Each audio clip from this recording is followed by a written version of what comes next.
gyda ni heddi. Dwi'n gwyddio bydd bendith dew arno ti edrych wrth ti'n arwen ni heno. Diolch yn fawr ti am gyfrifoldeb yn ystod y dydd. Dwi'n gwyddio bydd ni'n profi yr arglwydd yn agos ato ni yn siarad ni wrth i ni y gyd addoli y memyr yn eglwys bach heddi. Gwyddo'n cofio amdano fe. Mi dwi'n cyfarchio yr eglwys yn Ddysolfen ydych chi hefyd. Mae'n yn y cefn. Bydd yn cyfan. Mae gyda ni. Ond mi dwi'n cyfarchio Ddysolfen ydych chi ta beth. Cofio amdano chi. Cofio amdano ni yn ei gweddi nhw. Yn ni'n gwerthrogi hynny i partneriaeth nhw yn yr efengyl. Mae cynnig gweddi wrth hon yn hau bobl gwahanol. Fi'n cymryd bod y manylion hynny fel y sgrin. Ac yna, blaen rybydd, wythnos i Sadwrn nesaf, yna gyfarfod aelodau fan hyn, am 2 o'r gloch, fi'n meddwl. Ac yna, gobeith yw bod ni'n cael barbecue ar ôl hynny. Ac yna hefyd, fi'n meddwl bod y grager yn cyfarfod am 7 ar ôl yna hefyd, felly dyrnod prysur. Ond gweddio bod hynny ddwrnod bendithiol i ni gyd. Diolch i'r rhai wrth i ddod yn oel yr Eglwys Newydd am Gwynlais, a bydd Rhian, ar ôl y lluniau, bydd Rhian yn rhannu pwt am y gwaith o gyda'r stondyn i o'r diolch i chi am gymryd rhan pawb nath wneud ddoi. Ni'n meddwl mai dyna'r coeddiadau, mewn i droi a dew mewn gwyddi.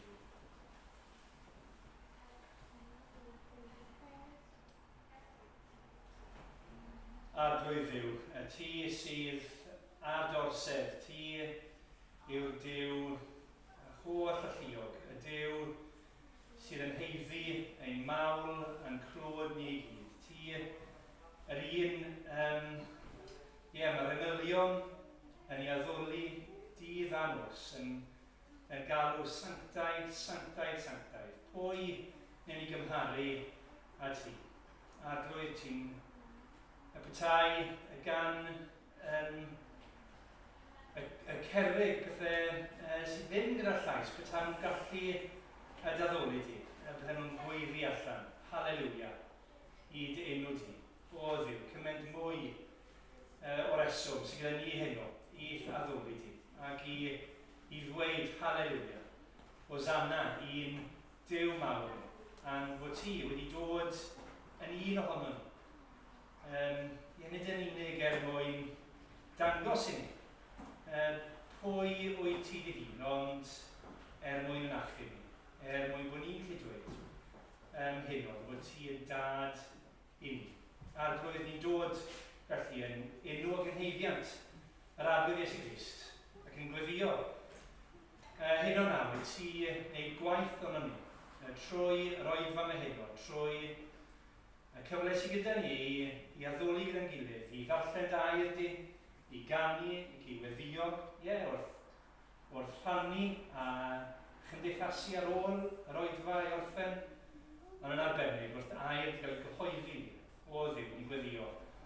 Bydd ni'n defnyddio Adrian i siarad yn ni, ac Arglwydd ni'n gweddio i ti roi clisgen i wrando, a chalonnau sydd yn barod i ymateb i ddau ydy. A'i gael ei newid gan yr hyn sydd y ti ddweud trwy waith yr Ysbryd Glân yn ei clon. Arglwydd dyrchafod enw yn ei plith yn ei gofyn. Gogoniad Crist. Amen.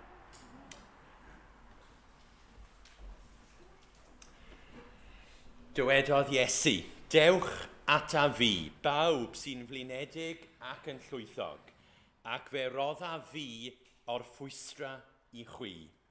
Cymerwch fy iau arnoch a dysgwch gennyf, oherwydd addfwyn ydwyf a gostyngedig o galon, ac fe gewch o'r ffwystra i'ch eneidiau. Y mae fy iau i yn hawdd ei dwyn, am bai chi yn ysgafn. Wel, mae'r emynau i gyd heno yn dod o'r llyfr emynau, a ni'n mynd i ganu rhif 91 i ddechrau. 91, cyfamod hedd, cyfamod cadarn Duw. Ni sifl o'i le, nid ie a nage yw. Cyfamod gwir, ni chyfnewidir chwaith, maint ei pla, dawtyrfa i ben eu taith.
Wel, dyn ni'n troi at yr Hen Testament unwaith eto heno, ond y tro yma llyfr cyntaf y Beibl, sef llyfr Genesis a phenod 6. Genesis pennod 6. Darn cyfarwydd siŵr o fod unwaith eto, ond ni'n gwyddio bydd Duw yn siarad yn ffres gyda ni heno. Genesis pennod 6, adnod 1. A mae cofnod hanesyddol gyda ni fan hyn. Dechreuodd y bobl amlhau ar wyneb y ddaear, a ganwyd merched iddynt. Yna gwelodd meibion Duw fod y merched yn hardd, a chymerasant wragedd o'i plith yn ôl ei dewis. A dywedodd yr arglwydd, ni fydd fy ysbryd yn aros am byth mewn meidrolyn, oherwydd cnawd yw, ond 120 o flynyddoedd fydd hyd ei oes. Y Nephilim oedd ar y ddaear yr amser hwnnw, ac wedi hynny hefyd, pan oedd meibion Duw yn cyfathrachu ar merched a hwythau yn geni plant iddynt. Dyma'r cedyrn gynt, gwir enwog. Pan welodd yr arglwydd fod drygioni'r bobl yn fawr ar y ddaear, a bod holl ogwydd ei bwriadau bob amser yn ddrwg, bu edifar gan yr arglwydd iddo wneud dyn ar y ddaear, a gofidiodd yn fawr. Yna dywedodd yr arglwydd, dileiaf oddi ar wyneb y ddaear, y bobl a greais. Ie, dyn ac anifail, ymlusgiaid ac adar yr awyr, oherwydd y mae'n edif ar gennyf i mi ei gwneud. Ond cafodd Noe ffafr yng ngolwg yr arglwydd. Dyma genedlaethau Noa. Gŵr cyfiawn oedd Noa, perffaith yn ei oes, a rhodiodd Noa gyda Duw. Yr oedd Noa yn dad i 3 o feibion, Sem, Cham a Japheth. Aeth y ddaiar yn llygredig ger bron Duw ac yn llawn trais.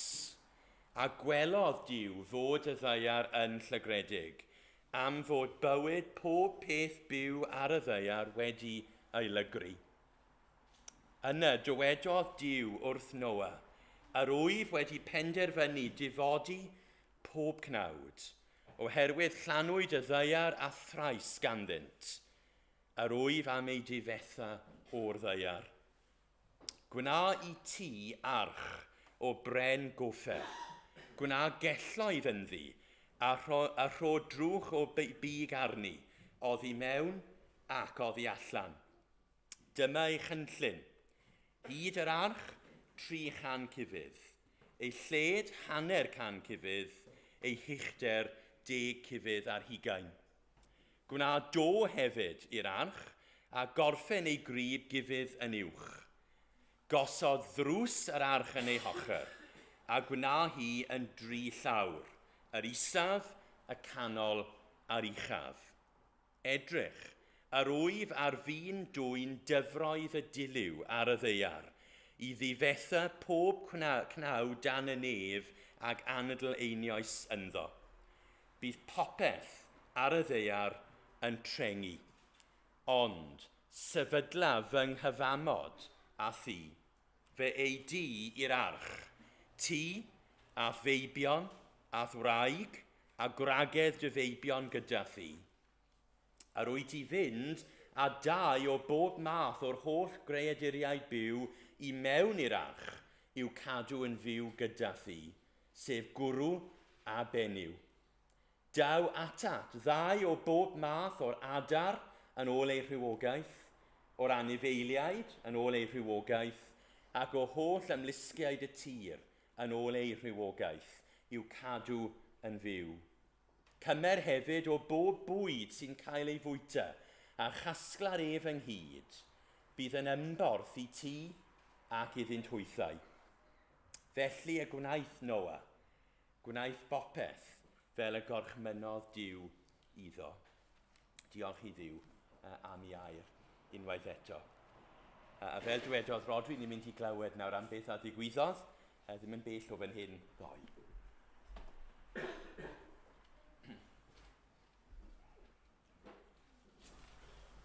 Fel ydych chi'n gwybod ddoe, fi oedd i astondyn beth oedd gwyl Eglwys Newydd a Fron Gwynlais. Ac i ddechrau da, fel Rodri wedi gwneud y barod wedi diolch i bobl a nath gymryd rhan. Yn ymwedig rheini, fi oedd yn rhoi drwy'r dydd, chwarae teg, nhw'n rhoi i fyny y stondyn ac yn llyfio i fyny yn yr hwyr, mi oedd e'n waith caled. Diolch i bawb fi oedd yn gwneud cacennau, pawb fi oedd yn gweini y diodydd, ac i bawb fi oedd yn sgwrsio gyda'r bobl oedd yn dod i fyny at y babell. Nawr, bydd rhai o chi oedd ddim yno, disgrifiad o beth oedd gyda ni. Oedd gyda ni babell, oedd gyda ni fwrdd, gyda digon o gacennau, diodydd cynnes, diodydd oer. A'r cyfan yn rhad, ond mi oedden ni'n gofyn am bach am gyfraniad os yn pobl eisiau gwneud hynny.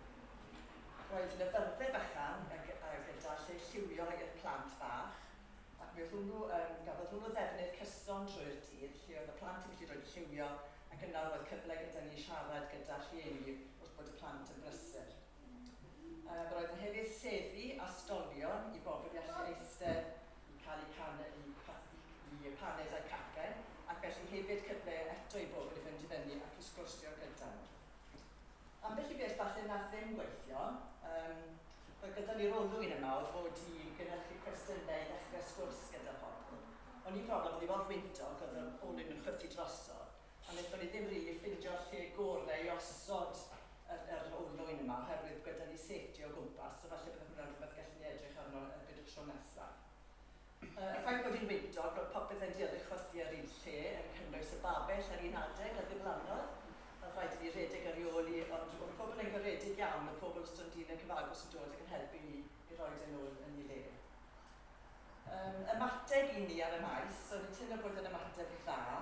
Oedd pobl yn cyfeillgar ato ni, oedd pobl yn holi pwy oedden ni, gweld arwydd nhw'n deall yr arwydd Cymraeg, oedden nhw'n fod i weld ag ysgol ydych chi'n ei beth. Oedden nhw'n lle glir o wedyn a'i croesoedden ni, a ble oedden ni'n cyfarfod, gallu cyfeirio nhw i'r fan yma. Fel bod nhw'n gwybod pam oedden ni yno, bod ni'n teimlo bod ni yn rhan o gymuned yr Eglwys Newydd. Roedd pobl yn siarad o gwmpas gyda nhw ac yn rhannu y tract lle oedd hynny'n bosib ac yn cael sgyrsiau, ambell i wedi cael sgwrs dyfnach fel gilydd, wrth gwrs. Ac wrth bod ni'n edrych nôl, felly mae eisiau ni weddio dros y sgyrsiau a gafwyd, hyd yn oed falle rhai bach mwy arwynebol, falle bod yna rhywun wedi dod i fyny stondin falle yn teimlo'n unig, a bod hyn o'r gwein a croeso a paned am ddim wedi bod yn codi calon iddyn nhw. Ambell un ohono ni wedi llwyddo i gael sgwrs falle chydig dyfnach gyda pobl a wedi gallu rhannu profiad gyda nhw. Roedd hwnna'n beth da. Mae eisiau ni cofio i gweithio yn y cysylltiadau yma, a gweithio eto allan y tractiau roedd i'n allan bod pobl yn actio'n darllen nhw ac yn ystyried lle maen nhw'n darllen. Ac yn siŵr y rai oedd yno, os oes gyda chi ryw ymateb eich hunain mewn ffordd i gallu newid pethau petai ni wneud eto, na mi siŵr bydde Lois a'r trefnwyr yn falch iawn i gael clywed eich ymateb chi hefyd. Diolch, a byddwn ni yn gweddio am y pethau hyn mewn munud, ond cyn hynny, gadewch i ni ganu atat arglwydd trof o wyneb, ti yw finig noddfa lawn, pan fo cyfyngderau'n gwasgu, cyfyngderau trymion iawn. Dal fi fyny ngrym y tonau, does ond dychryn ar bob llaw, pro dy help dywysog bywyd, i gael glanio'r ochr draw 613.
Wel, gadewch i ni wneud hynny felly, gadewch i ni troi ein hwynebau at yr arglwydd mewn gweddi.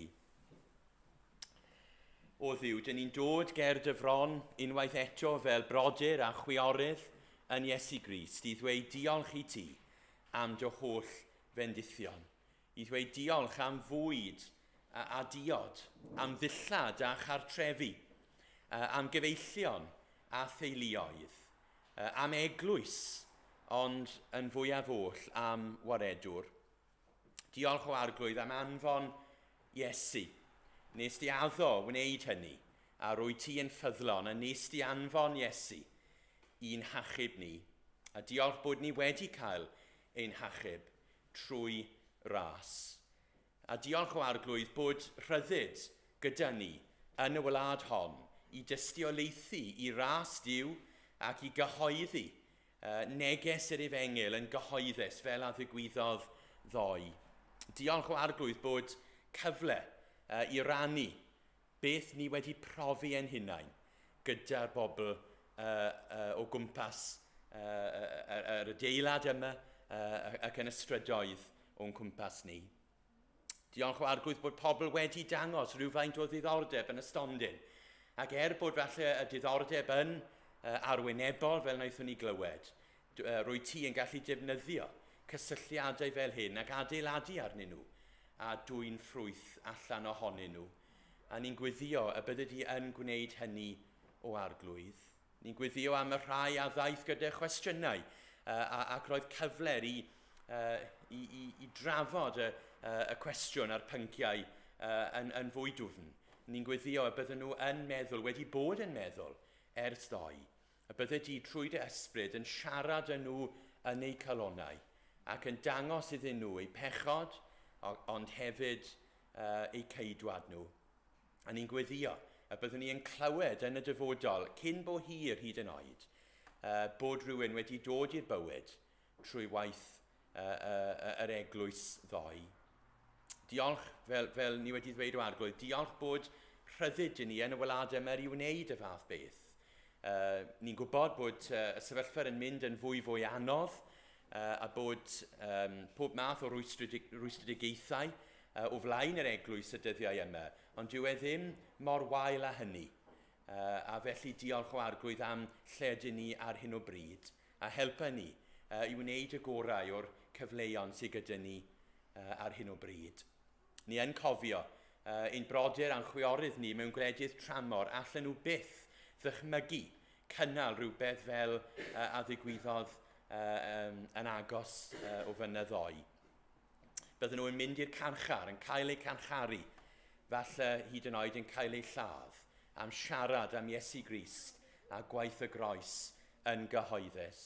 Ond eto o Arglwydd, maen nhw yn dy wasanaethu di, maen nhw yn tystiolaethu, falle mewn modd gwahanol oherwydd y gyfraith yn eu gwlad nhw ac yn y blaen, ond dyn nhw ddim yn aros yn dywel. Maen nhw yn siarad, maen nhw yn cyhoeddi, maen nhw yn pwyntio pechaduriaid at eu harglwydd nhw ac at ein harglwydd ni. A diolch i ti o Arglwydd am eu dewrder nhw a'r dewrder o'i ti wedi rhoi iddyn nhw. A ni'n gweddio bydde di yn rhoi i ni yr un dewrder yn ein cyd-destun ni hefyd. Diolch o Arglwydd dy fod di yn gweithio trwy dy ysbryd dros y byd i gyd, yn dwyn a phob math o bobl o bob cyfandir i mewn i'r deyrnas. A diolch bod yn dy deyrnas di, mae undod rhwng y gwahanol genhedloedd. Dyn ni ddim yn gweld rhyfel a gwrthdaro, ond ni'n gweld brodyr a chwiorydd a pobl yn dod o gwledydd falle sy'n rhyfela yn erbyn ei gilydd yn y byd hwn. Ond mae heddwch, gorywch naturiol rhyngddyn nhw yn y deyrnas. Diolch am beth mae dy ysbryd di yn gallu i wneud ac yn i wneud. Helpa ni o Arglwydd i gefnogi'r gwaith dros y byd i gyd, ond helpa ni hefyd o Arglwydd i gofio i gefnogi'r gwaith yma yng Nghymru. A ni wedi cael ein hatgoffa heno am gwaith yr Efengil yn Eglwys Bach lan yn y Gogledd ac hefyd gwaith yr Efengil yn Rhysolfen. A ni'n gwybod o Arglwydd bod yr achosion hyn yn gymharol fach ac yn gymharol wan hefyd. Ond diolch am ei ffyddlondeb. Dyn nhw ddim wedi troi at Efengil arall sydd yn mynd i fod yn fwy poblogaidd falle ac yn fwy debygol o denu pobl. Maen nhw wedi cadw yn ffyddlon ac wedi dal ati yn pregethu dy air di ac yn tystiolaethu i dy ras di. A ni'n gwyddio o Arglwydd y bydde di yn ein cynnal nhw, yn eu hamddiffyn nhw ac hefyd yn eu bendithio nhw ac yn gwneud nhw yn ffrwythlon, beth bynnag mae hynny yn golygu yn eu cyd-destunau nhw. Helpa nhw Arglwydd i fod yn ffrwythlon, fel bydden nhw'n cael dy wobr di yn y nefoedd. Diolch o Arglwydd bod dy air di gyda ni yn ein hiaith ni heno. Ni'n gallu clywed ti yn siarad â ni yn uniongyrchol trwy dy ysbryd. Diolch bod ti ddim yn ddistaw, ond bod ti yn ddiw sydd yn siarad, sydd am gyfathrebu â ni.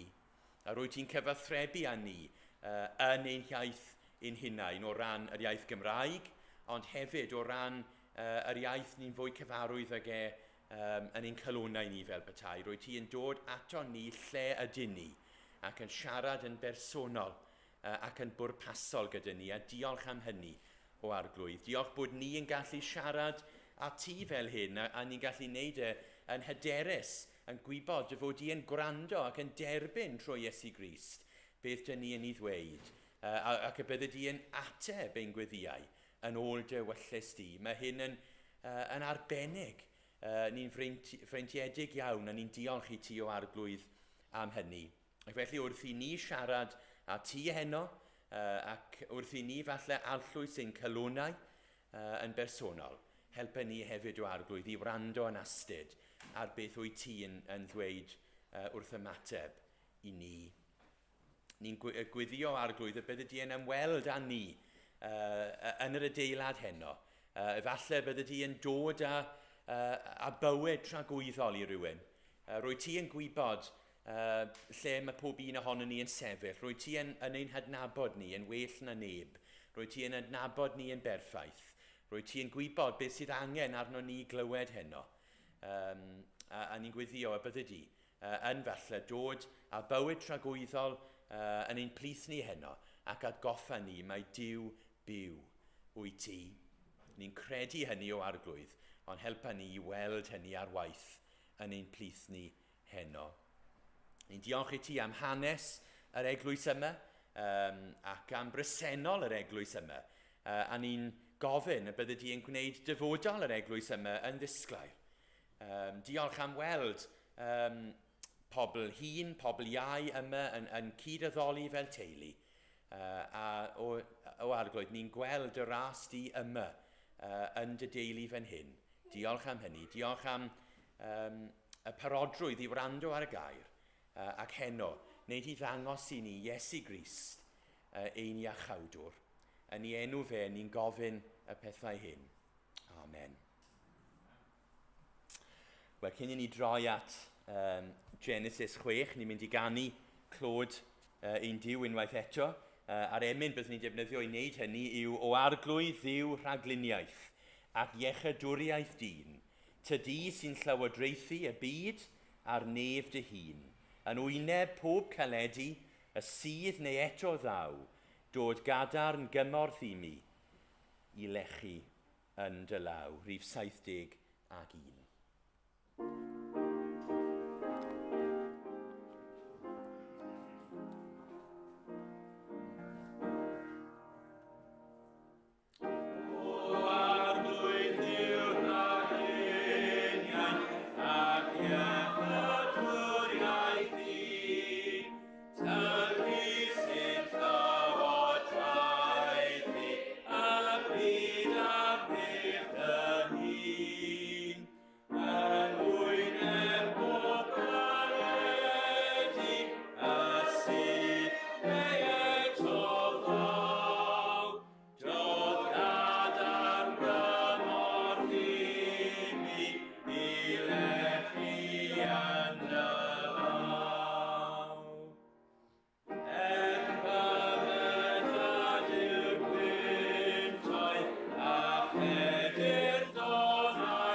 Byddai'n syniad dar os oes Beibl gyda chi droi at Genesis 6, achos dwi'n mynd i dynnu eich sylw at un adnod yn benodol. Y bore yma roedd ni'n ystyried hanes gwraig, Hannah. Heno ni'n mynd i ystyried rhywfaint o hanes dyn. Mae enw yn ymddangos bron 100 o weithiau yn yr ysgrythyr. mewn sawl llyfr gwahanol. Ni'n darllen amdano fe am y tro cyntaf yma yn llyfr Genesis ar ddechrau'r Beibl, ond ni'n darllen amdano fe hefyd trwy gydol yr ysgrythur hyd at ail lythyr Pedr tua diwedd y Beibl. A roedd enw y dyn hwn ymhlith y tri uchaf yn rhestr enwau bybanod mwyaf poblogaidd 2015. Fi ddim yn siŵr os ydych chi wedi cael babi yn 2016 ac wedi enwi fe yn Noah, ond dwi yn sôn wrth gwrs heno am Noah. Nawr, yn y benod dwi eisoes wedi darllen, sef Genesis penod 6, ni'n darganfod rhywbeth holl bwysig am Noah. Mae Moses yn crynhoi stori a phrofiad Noah mewn un frawddeg. A dyma fe yn adnod 8. Cafodd Noah ffafr, neu cafodd Noah ras yng ngolwg yr arglwydd. Pan mae rhywun yn marw, mae'r teulu fel arfer yn hoffi sôn am y person sydd wedi marw a trio cyfleu pwy oedd y dyn neu'r wraig sydd wedi marw. Wel, fan hyn, mae gyda ni frawddeg sy'n crynhoi stori pob Cristion. Cafodd neu hi ffafr gras yng ngolwg yr arglwydd. Dyma'r tro cyntaf mae'r gair gras neu ffafr yn cael ei ddefnyddio yn yr ysgrythur. Ni'n gweld gras wrth gwrs ar waith cyn penod 6 yn y ffordd mae Duw yn ymdrin ag Adda ac Efa ar ôl iddyn nhw bechu a gwrthryfela yn erbyn eu creawdwr. Ond dyma'r tro cyntaf mae'r gair ei hun yn ymddangos, ond nid y tro ola wrth gwrs. Gras yw sylfaen yr Efengil mae'r llyfr yma yn ei gyhoeddi. Beth yw y llyfr hwn? Ond stori am ras Duw at ddyn. Stori am ras Duw at ddyn. Mae'r thema yn cael ei datblygu yn yr Hen Testament. Mae yn yr Hen Testament, ni'n gweld heno. Mae'n cael ei datblygu a'i hymelaethu wedyn yn y Testament Newydd. Ond mae gras yn rhedeg trwy'r Beibl i gyd. Ac roedd Noah wedi profi gras Duw yn ei fywyd ef. Ond y cwestiwn yw, wrth gwrs, beth yw gras? Mae'n gair sy'n cael ei ddefnyddio yn aml iawn yn ein cylchoedd ni. Wi ddim yn siŵr os ydyn ni ddefnyddio'r ymadrodd yna yn ein cylchoedd ni, ond yn ein hyglwysi ni felly. Ni'n defnyddio'r gair yma. Dwi ddim yn cael ei ddefnyddio lot yn y byd, y dyddiau yma, ond mae'n cael ei ddefnyddio lot yn ein hyglwysi ni. Ond ydyn ni wir yn ddeall beth yw gras? Ac ydyn ni wir yn gwerthfawrogi beth yw gras? Mae wedi ysbrydoli emynwyr ar hyd y canrifoedd, fel bod pob emyn ym mhob iaith i ryw raddau yn dathlu gras Duw at ddyn. Rhyw agwedd ar ras Duw at ddyn. Ond sut mae diffinio'r gair holl bwysig hwn? Wel, yn syml iawn, pan mae'r Beibl yn sôn am ras, mae'n sôn am Dduw yn ymdrin â pherson mewn modd nad yw'r person yna yn ei heiddi. Mae'n sôn am Dduw yn ymdrin â pherson mewn modd nad yw'r person yna yn ei heiddi. Mae'n sôn am Dduw yn rhoi rhywbeth i berson nad yw'r person yn ei heiddi. Nad yw'r person yn gallu disgwyl wrth natur. Rhywbeth nad oes hawl ganddo arni.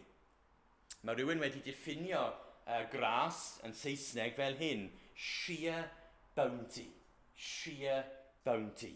Bendith sydd ddim wedi cael ei hennill, sydd ddim wedi cael ei phrynu, ond bendith sydd wedi cael ei rhoi yn hael gan Dduw.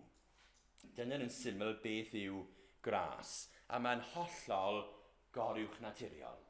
Achos dyn ni ddim yn delio gyda'n gilydd fel hyn wrth natur. Ni'n rhoi i bethau i bobl beth maen nhw yn ei heiddi. Ond nid fel na mae Duw. Ac felly mae Moses yn dweud rhywbeth wrthyn ni yn adnod 8, mae rhaid i ni ystyried. A rhywbeth ni ddim yn siarad amdano lot falle, hyn. Doedd Noe ddim yn haeddu cael ei achub pan ddinistriodd Duw ddyn mewn diliw bythgofiadwy. Doedd Noe ddim yn haeddu lle ar yr arch. Dylai fe, wrth natur, wedi cael ei ladd gyda phawb arall. Oherwydd nad oedd Noe wrth natur yn wahanol iddyn nhw. Ni'n tueddu i feddwl rhywsut bod Noe yn arwr, ac oedd e'n arwr, fel petai. A fel, mae Noe yn haeddu lle ar yr arch, wel wrth gwrs dylai fe wedi bod ar yr arch, wrth gwrs dylai fe wedi bod yna, ond nid felly mai. Achos mae Moses yn dweud wrthyn ni fan hyn, cafodd Noe ffafr yng ngolwg yr arglwydd. Roedd Duw wedi penderfynu dinistrio y ddynoliaeth, yr anifeiliaid ac yn y blaen.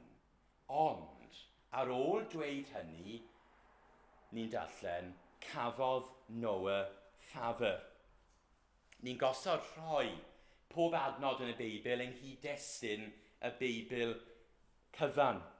A ni'n darllen hyn yn un o llythyrau yr apostol Paul. Y mae pawb wedi gwiro yn ddifydd ynghyd. Pawb sylwch, gan gynnwys y dyn yma, Noe. Nid oes neb cyfiawn, nac oes un. Nid oes un a wnadd ddaioni, nac oes dim un. Chi'n gweld y pwyslais yna, dim hyd yn oed Noe.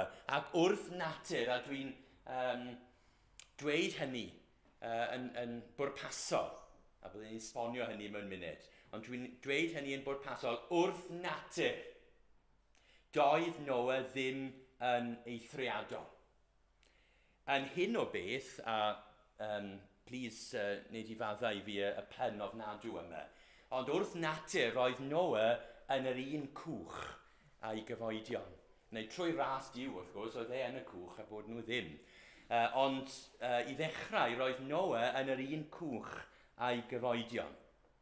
Mewn drygioni, y cafodd ei eni, ac mewn pechod y beichiogodd ei fam.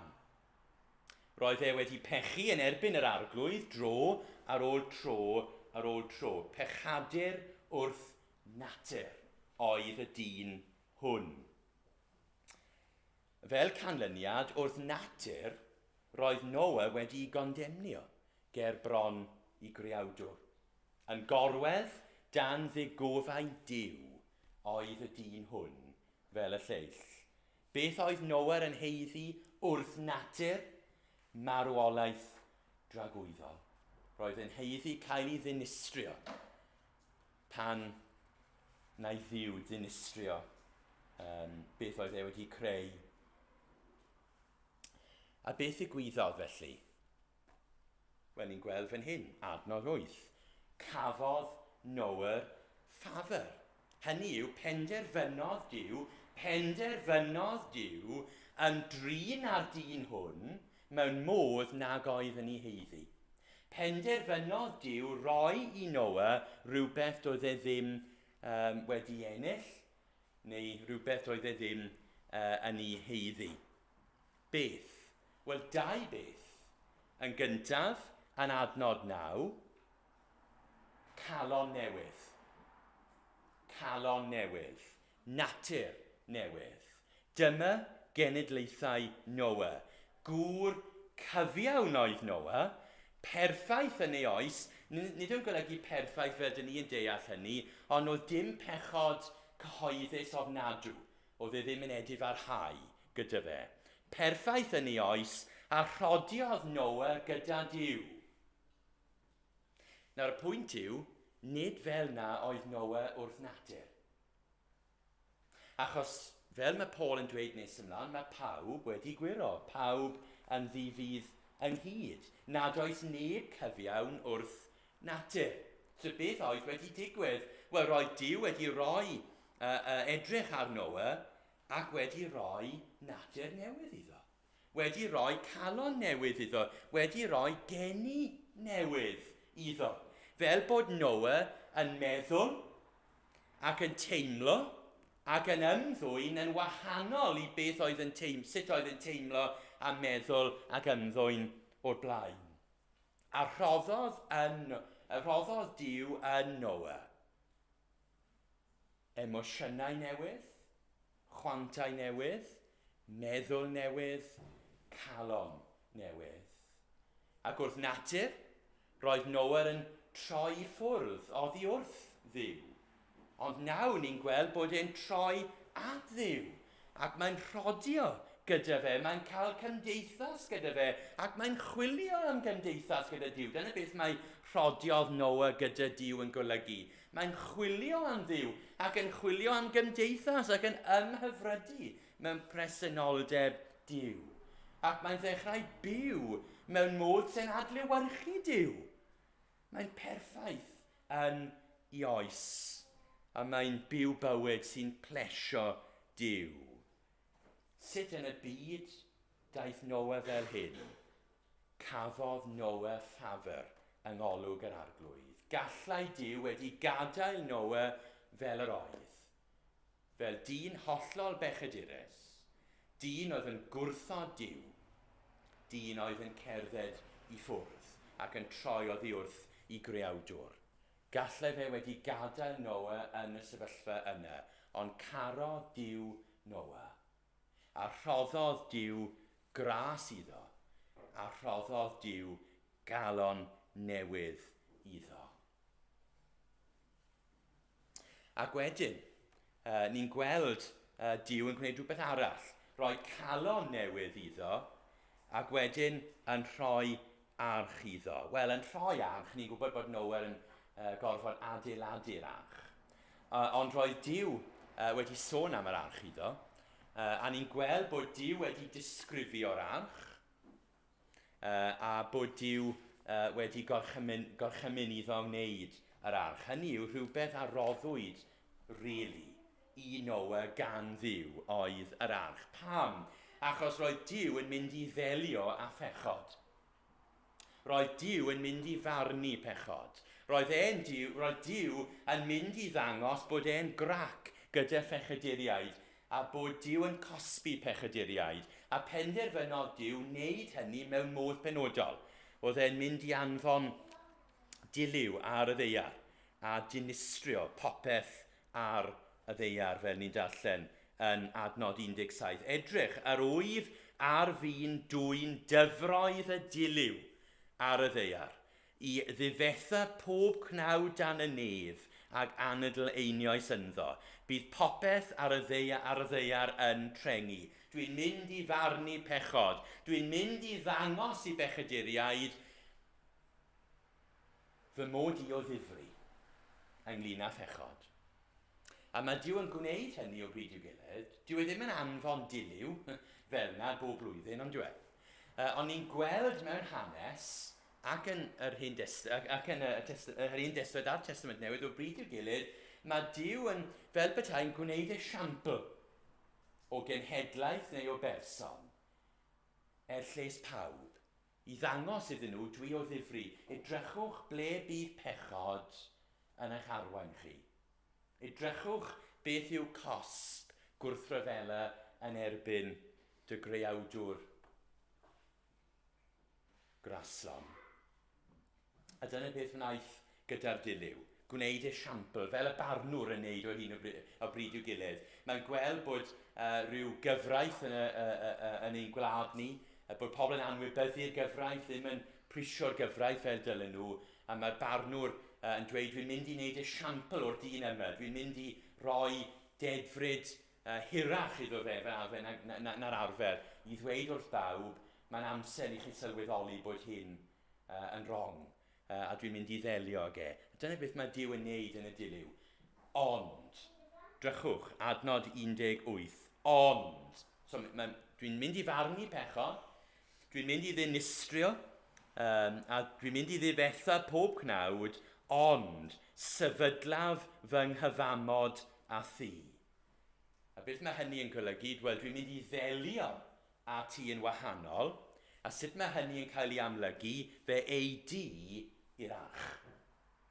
Ti a feibion a thwraig a gwragedd dy feibion gyda thi.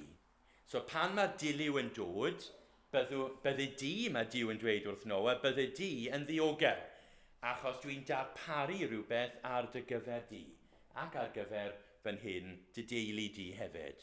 Arch, fel y bydde di yn cael cuddio rhag fy marn i. Dyma Noa yn cael ei eni yn bechadur, yn troi oddi wrth yr arglwydd, a gallai Duw wedi dinistrio Noa, gadael iddo fe fel yr oedd, ac wedyn dinistrio fe yn y Diliw. Ond cafodd Noa ffafr. Roddodd Duw calon newydd iddo, ac arch hefyd, fel fod e'n gallu osgoi Diliw y dyfroedd fyna. Oni bai am ras Duw, byddai Noa wedi marw. Oni bai am ras Duw, byddai Noa wedi cael ei ddinistrio, ond cafodd ffafr yng ngolwg yr arglwydd. Pam? Beth oedd yn arbennig amdano? Ym mha ffordd oedd e'n sefyll mas o gymharu â'i gyfoedion? Oedd e ddim yn sefyll mas o gwbl. Penderfynodd Duw roi rhywbeth iddo nad oedd yn ei heiddi. Nid ymateb oedd Duw i rhywbeth a welodd yn Noa, rhyw sparc o ddaioni.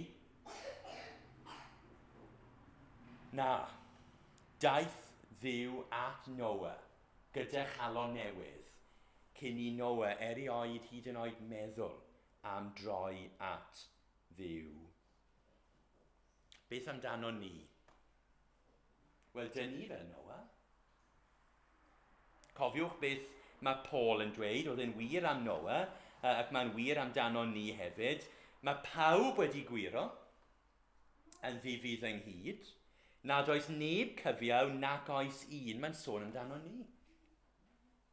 Cristnogion, dyna beth oedden ni i ddechrau, cyn i Dduw ymwneud â ni mewn gras, mewn drygioni y cawson ni ein geni, ac mewn pechod y beichiogodd ein mamau. Roedden ni, ac dyn ni wedi ers ein trwydigaeth hefyd, pechu yn erbyn ein Duw. Ac roedden ni wedi ein condemnio ger bron ein creawdwr, ac yn gorwedd dan ddigofaint Duw. Beth roedden ni yn ein heiddi? Marwolaeth dragwyddol. Ond cawson ni ffafr yng ngolwg yr arglwydd. Daeth e ato ni a newid ni o'r tu fewn. Pan chi'n cael ffôn symudol, ar y ffôn mae gyda chi beth maen nhw'n galw factory settings. Hynny yw, dyma'r ffôn cyn i'r berson sy'n prynu'r ffôn newid beth sydd arno. Rhoi rhifau ffôn a llun, screensaver, pob math o bethau hyn. Cyn i unrhyw un ymwneud â'r ffôn a newid y ffôn a factory settings. A beth oedd factory settings ein calonau ni, pob un ohono ni yma? Beth oedd ein factory settings ein calonau ni? Gwrthryfela, anufudd-dod, casineb at Dduw. A beth digwyddodd? Daeth Duw ato ni a newid ein factory settings ni, a roi pethau newydd yn ein calonau ni, a roi calon newydd i ni.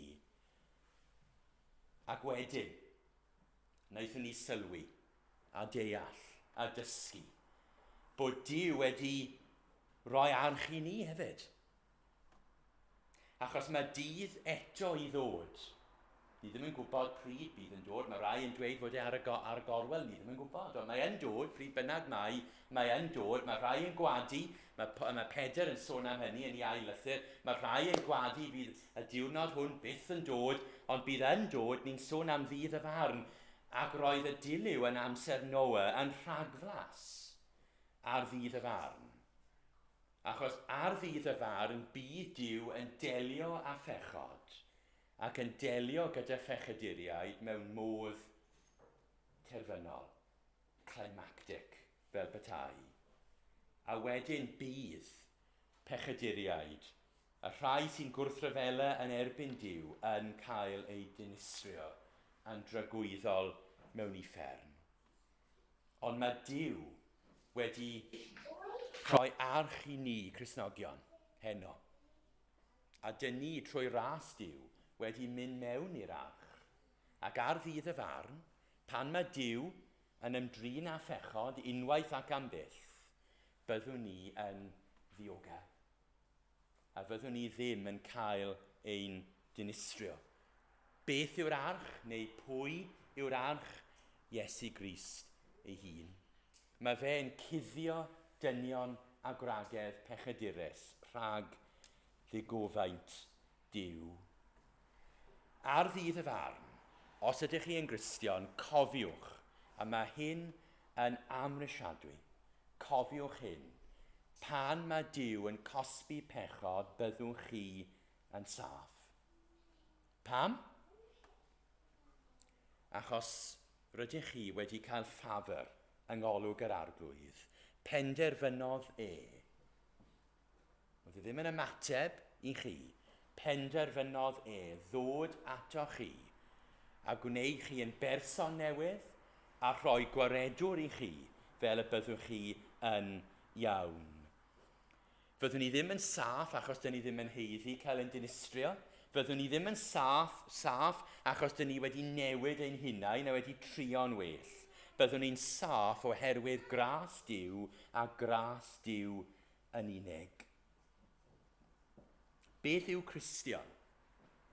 Falle bod pobl yn gofyn y cwestiwn yn y ddoi, ddim yn gwybod ar y stondin. Beth yw Cristion? Chi'n dweud bod chi'n Cristion. Beth yw Cristion? Pechadur, fel pawb arall, sydd wedi cael ei gyfiawnhau gan ras Duw ac am ddim trwy'r prenedigaeth sydd yng Nghrist Iesu ac nawr sy'n byw bywyd newydd yn nerth yr ysbryd. Dyna beth yw Cristion. Rhywun sydd wedi dechrau yn yr un cwch a phawb arall, ond sydd wedi cael ei gyfiawnhau gan ras Duw ac am ddim trwy'r prenedigaeth sydd yng Nghrist Iesu ac nawr yn byw bywyd newydd yn nerth yr ysbryd. Dyna beth oedd Noa. A dyna beth yw pob Cristion. A ni'n gweld hyn, dyn ni ddim yn wahanol fel natur wrth y lleill, ond mae Duw wedi edrych yn raslon arno ni. Wy'n mynd i ddarllen cwpl o ddarnau, croeso i chi droi atyn nhw gyda fi. Effesiau 2. Effesiau 2. A mae Paul yn y darn yma yn atgoffa'r Effesiaid o ble maen nhw wedi dod. Mae'n sôn am ble maen nhw nawr, ac mae'n dechrau gan sôn am o ble maen nhw wedi dod yn eu bywydau. Bu adeg pan oedd eich chwythau yn feirw yn eich camweddau a'ch pechodau. A roedd eich yn byw yn ôl ffordd y byd hwn, mewn i fuddod i dywysog a lluoedd yr awyr, yr ysbryd sydd yn awr ar waith yn y rhai sy'n anifydd i Dduw. Gwrandiewch, yn llith y rhai hynny, a roedd ninnau i gyd unwaith. Y person mwyaf diwiol yn ein plith ni heno. Ymhlith y rhai hynny a roedd ninnau i gyd unwaith. Mae Paul yn rhoi ei hun yn y grŵp yna, sylwch. Yn byw yn ôl ein chwantau dynol ac yn porthi dymuniadau'r cnawd a'r synhwyrau. A roeddem wrth natur fel pawb arall yn gorwedd dan ddigofaint Duw. Ond, dyna'r gair unwaith eto, fel yn stori Noa, fel yn ein stori ni hefyd. Ond, gan mor gyfoethog yw Duw yn ei drigaredd, a chan fod ei gariad tuag ato mor fawr, fe'n gwnaeth ni. Ni oedd yn feirw yn ein camweddau, yn fyw gyda Christ. A mae'n crynhoi beth sydd wedi digwydd wedyn trwy ras yr ydych wedi eich achub. Yng Nghrist Iesu fe'n cyfododd gydag ef a'n gosod i eistedd gydag ef yn y nifolion leoedd, gwrandewch, mwyn dangos yn yr oesoedd sy'n dod, gyfoeth difesur ei ras, sut? Trwy ei dirioneb i ni yng Nghrist Iesu. So yn yr oesoedd sydd i ddod, mae Duw yn mynd i ddangos pa mor gyfoeth yw ei ras.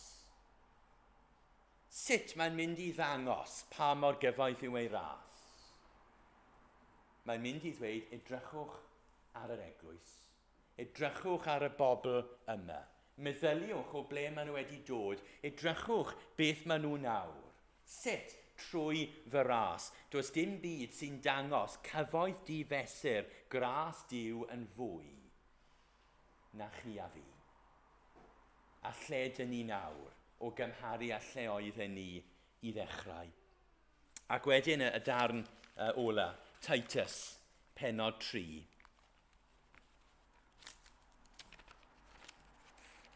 Titus, pennod 3.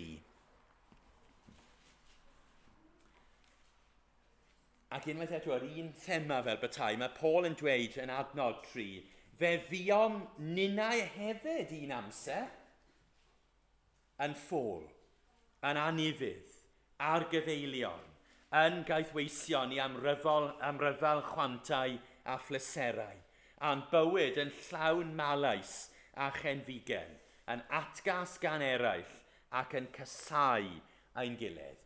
Dyna beth oedden ni i ddechrau. Ond, gair eto, ond, beth yw wedi digwydd? Mae Duw wedi gwneud rhywbeth. Ond, pan amlygwyd daioni Duw ein gwaredwr, a'i gariad tuag at bobl, fe'n hachubodd ni. Nid ar sail unrhyw weithredoedd o gyfiawnder a wnaethom ni, ond o'i drigaredd ei hun. Fe'n hachubodd ni trwy olchiad yr ail enedigaeth ac adnewyddiad gan yr ysbryd glân, fel wnaethon ni weld gyda Noa, yn pennod 6 adnod 9, a dywalltodd ef arnom ni yn helaeth drwy Iesu Grist ein gwaredwr. Ei ddiben oedd ein cyfiawnhau drwy ras ac mewn gobaith yn gwneud yn etifeddion bywyd tragwyddol. Hynny yw, mae Paul yn dweud, dyn ni wedi cael ffafr yng ngolwg yr arglwydd. Dyna beth sydd wedi digwydd i ni. Dyn ni ddim wedi creu bywyd newydd. Dyn ni wedi cael ffafr yng ngolwg yr arglwydd. Os ydych chi yn Gristion, dyma yw eich tystiolaeth chi heno. Gorlifodd gras ein harglwydd arnaf, ynghyd â'r ffydd a'r cariad sy'n eiddo i ni yng Nghrist Iesu. Ac os nad ydych chi yn Gristion heno, os nad ydych chi wedi troi oddi wrth bechod, ac oddi wrth eich hunain a Dduw, mae Duw yn raslon heno hefyd. A mae Duw yn gallu dod ato chi a chalon newydd a chyda gwaredwr hefyd. A byddwch chi yn saff ar ddydd y farn. Profwch a gweld mai da yw'r arglwydd. Duw mawr y rhyfeddodau maith. Rhyfeddol yw pob rhan o ddwaith, ond dwyfol ras mwy rhyfedd yw nath holl weithredoedd o bob rhyw. Pa Dduw sy'n maddau fel tydi yn rhad ein holl bechodau ni. Ar y groes, llifodd y dyfroedd dros Iesu, barn a digofain Duw. Ac ar ddydd y farn bydd y diliw hwnnw yn llifo dros bob un sydd ddim wedi troi.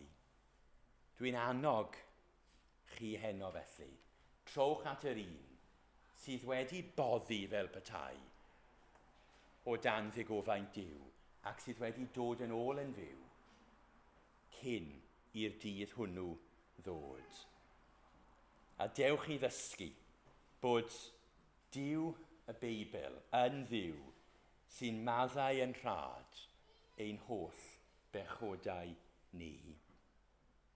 Ni'n mynd i ganu emyn sy'n crynhoi beth ni wedi ystyried heno. Gras o'r fath beraidd sain, un Clust hyfrydlais yw, gwna hwn i'r nedd berseinio byth ar ddeiar oll a gliw 286.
Tangnefedd i chwi oll sydd yng Nghrist.